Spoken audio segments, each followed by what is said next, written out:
Class 11। तो आपको खाना बदोश अध्याय का प्रश्नोत्तर मैंने भेज दिया था। अब जाग तुझको दूर जाना ये काव्य है। इसके प्रश्नोत्तर मैंने आपको करवा दिए थे। इसका एक बार आपको मैं रिवीजन करा दे रही हूँ। तो मैं उन प्रश्नोत्तर के आपको रिवीजन कराऊंगी जो आपके लिए बहुत अनिवार्य है, जिसकी तैयारी आपको अच्छे से करनी है, जो परीक्षा में आपसे पूछा जा सकता है। तो प्रश्न संख्या 2 से शुरू करूँगी क्योंकि ये बहुत अनिवार्य प्रश्न में आता है। और जो प्रश्नोत्तर मैंने आपको क्लास में करा दी उसका आप याद कर लीजिएगा, उसे आप अच्छे से। और यहाँ पे जो अभी मैं आपको ये रिवाइज करा रही हूँ वीडियोज़ में, ये अनिवार्य प्रश्न है, इसको करना आपके लिए बहुत ही ज़रूरी है।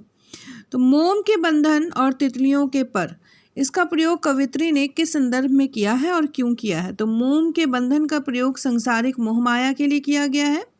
और ये बंधन जो है वो मोम के समान होते हैं, कोमल होते हैं और गल जाने वाले होते हैं। मोह माया के जो बंधन है वो गल जाने वाले होते हैं। इस प्रकार तितलियों के पर का प्रयोग भी सुंदर युवतियों और तथा भौतिक सुखों के लिए, भौतिक आकर्षण के संदर्भ में किया गया है। ये बहुत ही आकर्षक होते हैं और हमें हमारे पथ से, हमारे जीवन के उद्देश्य से भटका दे सकते हैं। अगला प्रश्न है, कवित्री किस महत्वपूर्ण बंधन से मुक्त होकर मानव को जागृति का संदेश दे रही है? कवित्री संसारिक मोहपूर्ण बंधन से मुक्त होकर मानव को जागृति का संदेश दे रही है। वह यह कहती है हमसे कि मानव को अपने लक्ष्य की प्राप्ति के लिए निरंतर जागरूक रहना चाहिए और आगे बढ़ते रहने का प्रयास करना चाहिए। उसे निराश नहीं होना चाहिए, उदास नहीं होना चाहिए और निष्क्रिय नहीं होना चाहिए, नहीं तो वो अपने पथ से दूर हो जाएगा,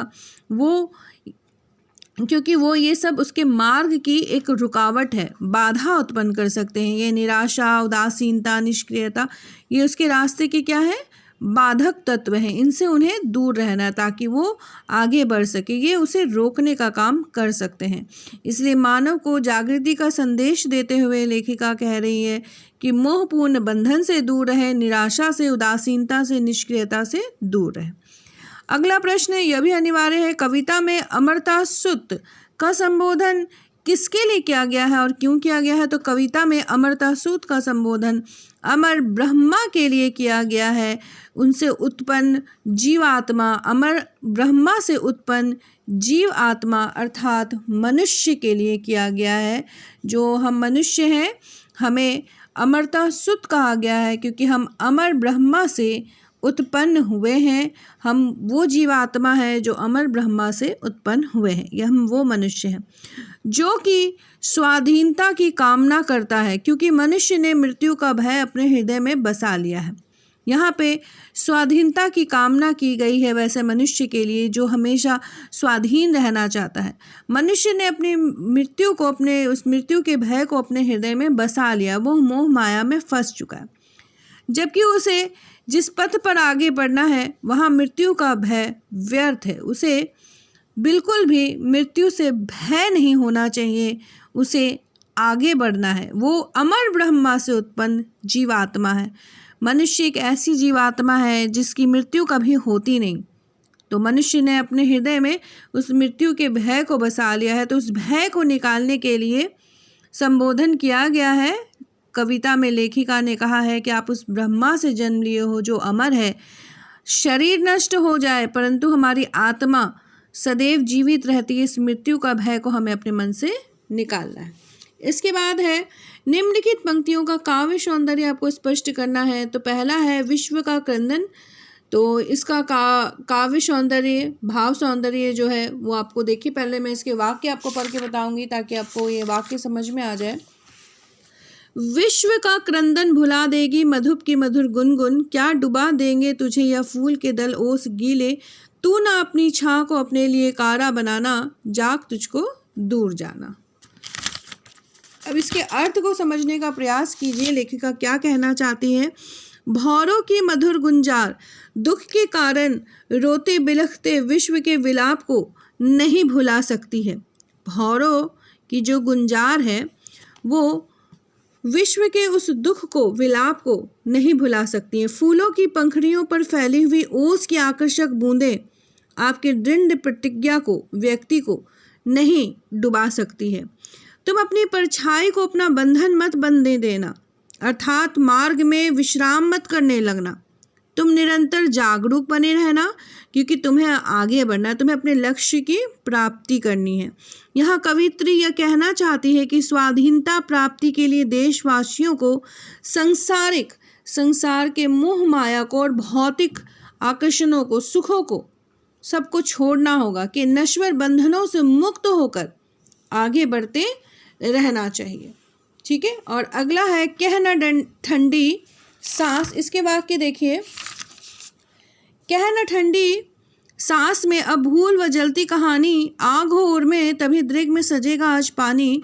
हार भी तेरी बनेगी मानिनी जय की पताका, राख क्षणिक पतंग को है अमर दीपक की निशानी। है तुझे अंगार शैया पर मृदुल कलियां बिछाना, जाग तुझको दूर जाना। आगे कवित्री हमें जो संदेश दे रही है वह यह है, ऐसे व्यक्तियों को जो वेदना, पीड़ा और करुणा को ही जीवन का आधार मानते हैं, उनसे कवित्री कहती है कि तुम अपनी ठंडी सांसें भरकर दुख भरी आहें अपनी विरह व्यथा से दग्ध कहानी को मत कहो। मतलब तुम ये ठंडी सांसें मत भरो, भूल जाओ इसे, अर्थात अपने दुख भरी कहानी को कुछ कहे बिना अपने मार्ग की ओर बढ़ते रहो। अगर तुम्हारे मन में कोई प्रकार का दुख है तो वो किसी से तुम्हें कहने की आवश्यकता नहीं, तुम अपने मार्ग में आगे बढ़ते रहो। यदि तुम्हारे हृदय में आग है यानी कि उत्साह है, तभी तुम्हारी आंखों में आंसू सुशोभित होंगे। अगर तुम्हारे हृदय में उत्साह है, आग है कि तुम कुछ कर सकते हो जीवन में, तभी तुम्हारी आंखों में पानी शोभा देते हैं, अन्यथा तुम्हारी आंखों के पानी का कोई महत्व नहीं है। अर्थात हृदय में जितनी दृढ़ता होगी उतना ही आंखों में आत्मसम्मान की भावना उत्पन्न होगी। अगर दिल में, हृदय में कुछ करने की चाहत नहीं है तो आंखों में उस पानी का यानी आत्मसम्मान की भावना का कोई लाभ नहीं है। ये अगर मन में दृढ़ता होती है तभी आत्मसम्मान की भावना पैदा होती है। तो ये तो आपने भाव सौंदर्य बताया, इसकी शिल्प सौंदर्य भी आप लिखिएगा। मुख्यतः 2-3 वाक्य आप लिख सकते हैं। अगर आप बहुत ज़्यादा नहीं लिख सकते हैं तो स्वाधीनता प्राप्ति के लक्ष्य को प्राप्त करने के लिए नश्वर भौतिक आकर्षणों के बंधनों से मुक्त होना आवश्यक है। मधुर की मधुर अनुप्रास अलंकार है और ओज गुण की प्रधानता है। सरल सहज खरी बोली का प्रयोग किया गया है। प्रश्नात्मक शैली का प्रयोग भी किया गया है। बनाना जनाना के माध्यम से लय तुक का भी निर्माण किया गया है। तो इनमें से आप चुनकर 2 या 3 शिल्प सौंदर्य लिख सकते हैं। बहुत ज़्यादा अनिवार्य नहीं, लेकिन 2 या 3 जरूर लिखिएगा। भाव जरूर लिखिएगा। अगला है कवित्री ने कोमल भावनाओं को त्याग करके बलिदान पंथ पर आगे बढ़ते रहने की प्रेरणा दी है। सजेगा आज पानी, यहाँ पानी में श्लेष अलंकार का प्रयोग किया गया है। खरी बोली है, ओज गुण है और लय तुक से युक्त है ये। ठीक है। तो शिल्प सौंदर्य में 2 से 3 वाक्य जरूर लिखिएगा और भाव को अच्छी तरह से स्पष्ट करके लिखिएगा। इसके बाद कुछ अनिवार्य प्रश्न और भी हैं जो कि आपके सब आँख के आंसू उजले में हैं। ये प्रश्न उत्तर भी मैं आपको करा चुकी हूँ। इसके 2 प्रश्न बहुत अनिवार्य हैं, ये मैं आपको एक बार रिवाइज करा दे रही हूँ। इसे आप अच्छे से याद करिएगा, परीक्षा में से पूछा जा सकता है। नीलम मरकत के संपूर्ण 2 जिनमें बनता जीवन मोती। पंक्ति में नीलम मरकत और जीवन मोती के अर्थ को कविता के संदर्भ से स्पष्ट कीजिए। आकाश को नीलम का और धरती को मरकत यानी पन्ना का संपुट कहा गया है। नीला आकाश नीलम के बने हुए विशाल दोने की तरह है और हरी भरी विस्तृत धरती पन्ने यानी मरकत से बने हुए दोने जैसी लगती है। इन दोनों के मध्य में जीवन रूपी मोती बनता है। इस मोती में सभी तरह के रंग रूप ढलते जाते हैं। उसी में अनंत की दीप्ति झलक कंपित होती है, जिसमें हम जीवन पाते हैं और हम अपना जीवन जी रहे हैं। प्रकृति के किस प्रकार मनुष्य को उसके लक्ष्य तक पहुंचाने में सहायक सिद्ध होती है?